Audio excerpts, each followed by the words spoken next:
បាទក៏សូមគោរពជម្រាបសួរដល់ពុកម៉ែបងប្អូនវិជ័យលោកតាទាំងអស់ទាំងថ្ងៃនេះលោកគ្រូក៏សូមឲ្យបងប្អូនទាំងអស់ក៏សូមជួយចែករំលែកនៅវីដេអូនេះបានដល់បងកងទ័ពព្រមទាំង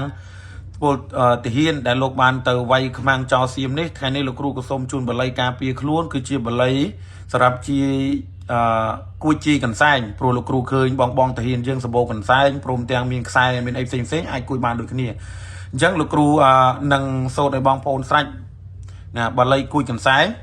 យើងតាំងដេម៉ូ3ចប់រួចយើងអានថាពុទ្ធធាំងគួយចុធម្មៀងគួយចុសង្ឃាំងគួយចុអញ្ចឹងយើងសូត្រ3ចប់កាលណាដែលយើងសូត្រ3ចប់រួចហើយយើងចាប់ផ្ដើមយកជីកន្សែងហ្នឹងហើយរួចយើងយកជីកន្សែងឬជាយ័ន្តឬខ្សែដែលយើងមានហ្នឹងហើយសូត្រ3ចប់ហ្នឹងហើយសូត្រពុទ្ធធាំងគួយចុធម្មៀងគួយចុសង្ឃាំងគួយចុ3ចប់រួចផ្លុំទៅជីកន្សែងណាផ្លុំទៅជីកន្សែងរួចគួចហ្នឹងហើយនេះដោយលោកគ្រូធ្វើវីដេអូឲ្យហើយយើងគួចហ្នឹងហើយបងប្អូនអាចគួចនៅលោកគ្រូដៃមកជារៀងកាន់ទូរស័ព្ទអញ្ចឹងគួចឆ្វាច់មកឲ្យណែនរួចយើងចាប់ផ្ដើមផ្លុំបញ្ចូលរួចហើយបល័យនេះគឺខាងការពារនៅការពារគេថាអសវៈអីបាញ់អត់ចេញទេហ្នឹងហើយបាញ់អត់ចេញបធុចប្រអាក់អញ្ចឹងហើយបងប្អូនក៏សូមចែក